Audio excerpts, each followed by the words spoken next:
숙박법 너무 궁금한데 물어볼 곳 없어 답답했던 사장님들 주목하세요. 숙소 운영하시면서 궁금하셨던 것들, 알고 계시면 좋을 것들, 모르면 손해보실 수 있는 것들까지 다 알려드리겠습니다. 이쯤 되면 저희가 직접 한번 해도 괜찮은 거 아닙니까? 아, 왜 그러세요? 왜 안전하게 가시죠? 알겠습니다. 오늘도 변호사님들이 바쁜 시간 쪼개서 출연해 주셨습니다. 안녕하세요. 안녕하세요. 아직까지 카메라가 어색한 야노자 법무 담당 박성식입니다. 반갑습니다. 네, 안녕하세요. 어쩌다 보니 3회까지 출연을 하게 된 야놀자 법무 담당 오서영입니다. 지난번에 주제가 굉장히 임팩트가 있어서 기억에 남는데요. 오늘은 어떤 걸 또 준비해 주셨을지 기대를 하면서 출근을 했습니다. 이런 관심 너무 좋죠? 감사하죠. 네, 그럼 바로 주제 공개하실까요? 오늘은 저희가 그냥 또 소개하기는 심심하니까 특별히 영상을 하나 준비했습니다. 오, 바로 보시죠. 보시죠. 어느 날 갑자기 숙소에 닥친 위기의 순간, 피하고 싶지만 한 번쯤 일어날 수 있는 사고. 절체절명의 순간, 일상의 평온을 깨는 위기에 대처하는 법. 이번 주제는 숙소 생활 안전사고, 이게 언젠가 한 번쯤 다뤄줬으면 하는 주제였어요. 고객 부주의든 시설 점검 미비든 다양한 이유로 한 번쯤 발생할 수 있는 그런 일이잖아요. 네, 그렇죠. 자잘한 상황을 다 다루기 힘들지만 그래도 가장 흔히 일어날 만한 대표적인 케이스에 대해 법무적으로 도움을 드릴 수 있을 것 같습니다. 그리고 아무래도 상해가 동반되는 사건이다 보니 사장님께서 알고 계시면 좋을 것 같은 응급처치법도 함께 알려드리도록 하겠습니다. 좋습니다. 응급처치까지 다루는 얘기가 완벽합니다. 저희도 이 기회에 제대로 한번 다시 봐야겠습니다. 네. 네, 우선 낙상이나 미끄럼 사고는 자칫 큰 부상으로 이어져서 심각한 후유장애가 남을 수도 있는 사고이기 때문에 발생 당시 대처 방법이 특히 중요합니다. 사고 발생 현장을 사진 등으로 남기는 것도 사실 물론 중요하지만요. 항상 최우선은 사람이라고 생각해 주셔야 합니다. 가장 먼저 부상자에 대한 응급처치가 빠르게 이루어질 수 있도록 119에 먼저 신고를 한 다음 부상자의 상태를 살펴보셔야 됩니다. 만약 긴급을 다투는 상황이라면 119 상황실의 가이드에 따라 조치를 해야 할 수도 있습니다. 이때 상주하는 다른 직원이 있거나 동반 투숙객이 있는 경우 응급 조치에 대한 도움을 받으시거나 현장에 대한 사진이나 동영상 촬영을 부탁하셔도 될 것 같습니다. 근데 만약 혼자 계신 부득이한 상황이라면 현장 증거 보존보다는 119 신고와 응급 처치를 우선 해주시고요. 응급 처치가 필요하거나 2차 부상이 우려되어 추가 조치가 어려우신 경우에는 그러한 경우 예외적으로 현장 사진 등을 남기셔도 될 것 같습니다. 근데 들어보니까 숙소 직원이 한 명이면 너무 힘들 것 같아요. 정신없을 것 같아요. 네, 이게 응급처치에 증거 보전까지 한 번에 하려니까. 네, 아무래도 그렇죠. 만약 이제 동반 투숙객이 있는 상황이라면 119 신고와 응급처치가 좀 더 신속하게 이루어질 수 있겠지만 항상 그럴 거라는 이제 보장은 없으니까요. 근데 그렇기 때문에 평소 낙상 및 미끄럼 사고에 대한 응급처치를 미리 알아두시는 게 중요할 것 같습니다. 부상 부위나 환자 상태에 따라 처치법이 상이하긴 하지만 팔다리를 다친 경우를 대표적인 예로 말씀을 드릴게요. 낙상 미끄럼 사고의 경우 골절과 출혈이 대부분인데 골절 환자의 경우 손상 부위가 최대한 움직이지 않도록 해주셔야 됩니다. 자칫 무리하게 움직일 경우에는 뼈가 혈관을 건드려서 2차 부상의 우려가 있기 때문인데요. 이럴 경우 주변의 부목 역할을 대신할 만한 것을 찾아서 골절 부위를 고정시켜 주시고 10분마다 고정된 부위 상태를 확인해 피부색 및 감각 변화가 있는지 파악을 해주셔야 됩니다. 만약 외부에 상처가 있다면 깨끗한 거즈나 옷으로 덮어주세요. 만일 상처가 깊고 피가 멈추지 않을 때에는 깨끗한 거즈나 옷으로 강하게 눌러 지혈을 해주시면 됩니다. 이때 상처 부위를 심장보다 높게 올리고 움직이지 않게 해주시면 지혈 효과가 좀 더 좋습니다. 손상 부위가 부어오를 때는 비닐봉지에 얼음을 담고 수건 등으로 감싼 후 상처 부위를 얼음찜질 해주시는 게 좋다고 합니다. 네, 맞습니다. 하지만 만약 손상 부위가 심하게 창백하거나 머리, 배, 가슴 쪽이 다친 경우에는 올바르지 않은 응급처치가 오히려 더 위험할 수 있습니다. 그렇기 때문에 119 상황실의 가이드에 따라 응급처치할 수 있도록 해주셔야 합니다. 낙상, 미끄럼 사고 외에도 숙소 투숙 시 흔히 발생할 수 있는 화상, 감전 사고에 따른 응급처치 방법도 화면에 띄워드릴 테니까 참고하시면 될 것 같습니다. 사고 상황 발생 시 반드시 119에 가장 먼저 신고하는 것을 잊지 말아 주시는 것이 중요할 것 같습니다.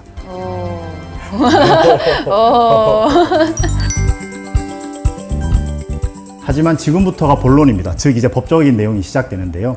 저희가 지금까지 설명드린 응급처치만큼이나 중요한 건 반드시 응급처치 전 부상자 또는 동반인에게 조치를 취해도 되는지에 대한 동의를 받아야 한다는 것입니다. 현행법상 부상자의 허락이나 동의 없이 신체를 접촉하는 행위는 위법할 수 있고요. 그리고 어떤 면에서는 이게 폭행으로 간주돼서 법적 소송에 휘말릴 가능성도 있기 때문입니다.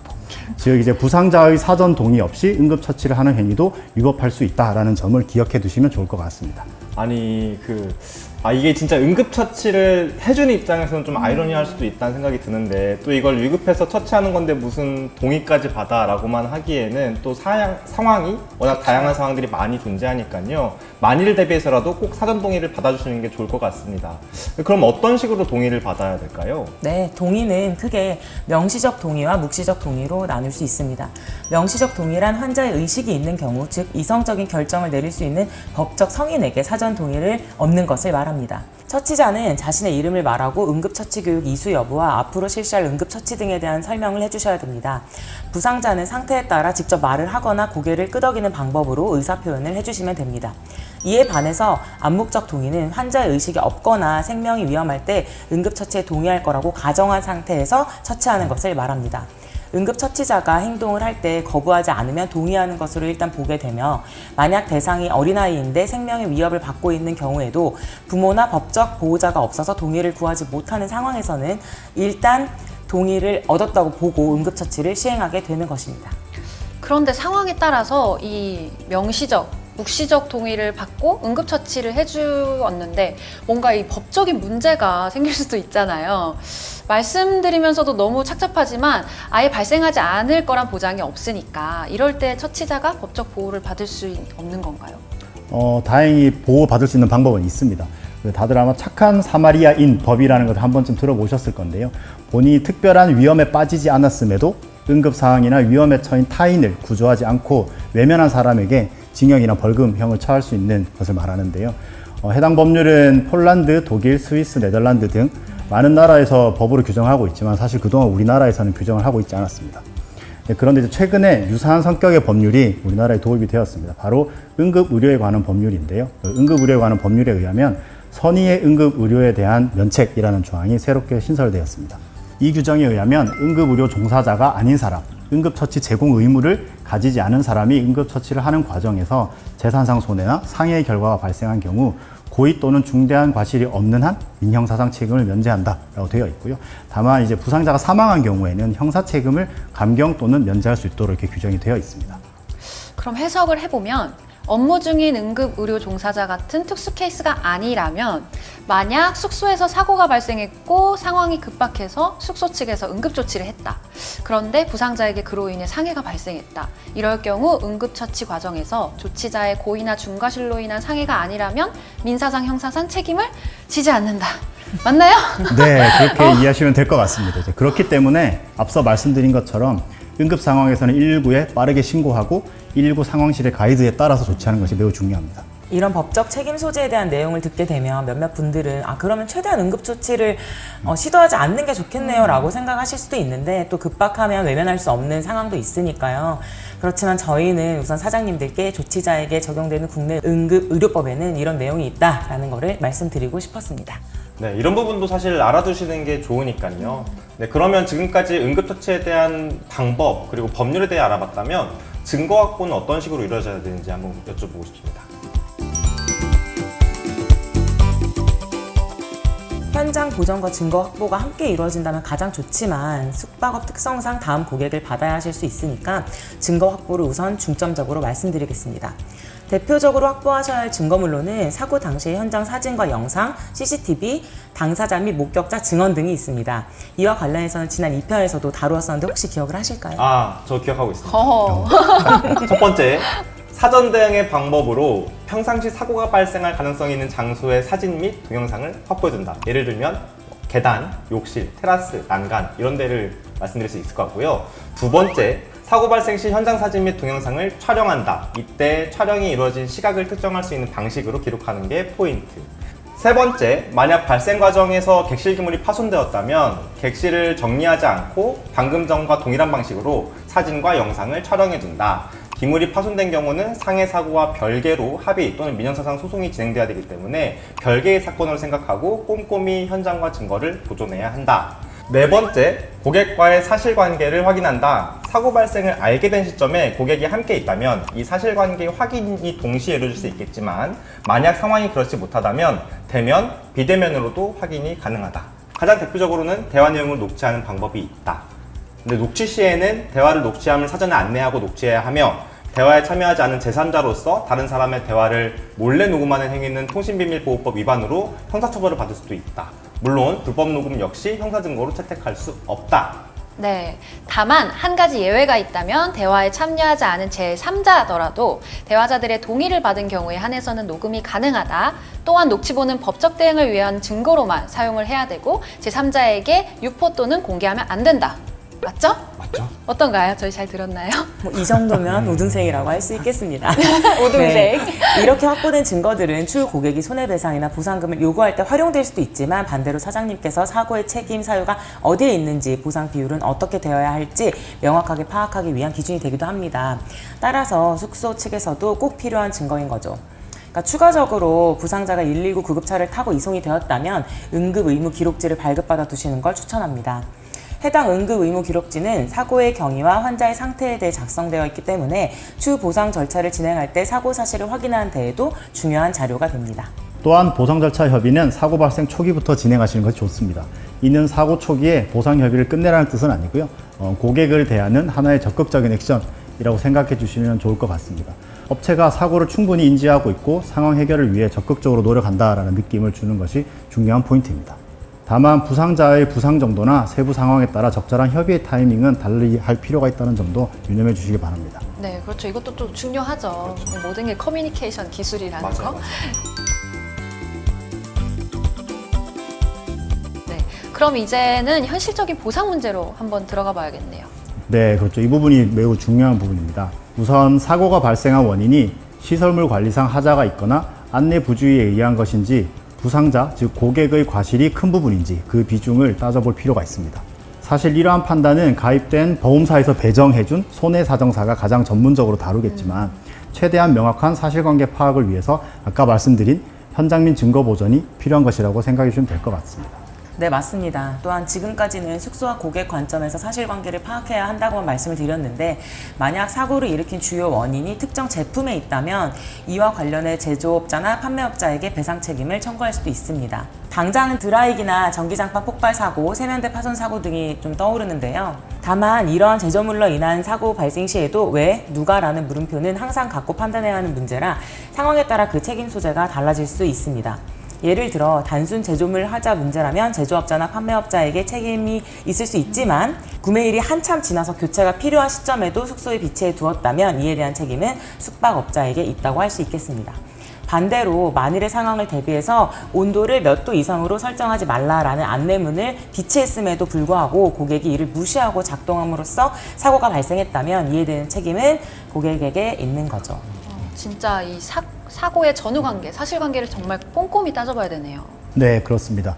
그 사장님, 고객 모두에게 굉장히 피로도가 높은 과정이라고 할 수 있습니다. 불행 중 다행히 이런 디테일한 과정 대부분은 가입된 보험사에서 담당해 줄 텐데요. 이 과정에서도 사장님께서는 숙소가 가입된 보험의 약관에 대해 제대로 확인, 인지해 줄 필요가 있습니다. 그러면 이런 상황을 대비해서 어떤 보험을 들어놓아야 하는 건지. 제 보험까지 여쭤보시나요? 네, 그럼요.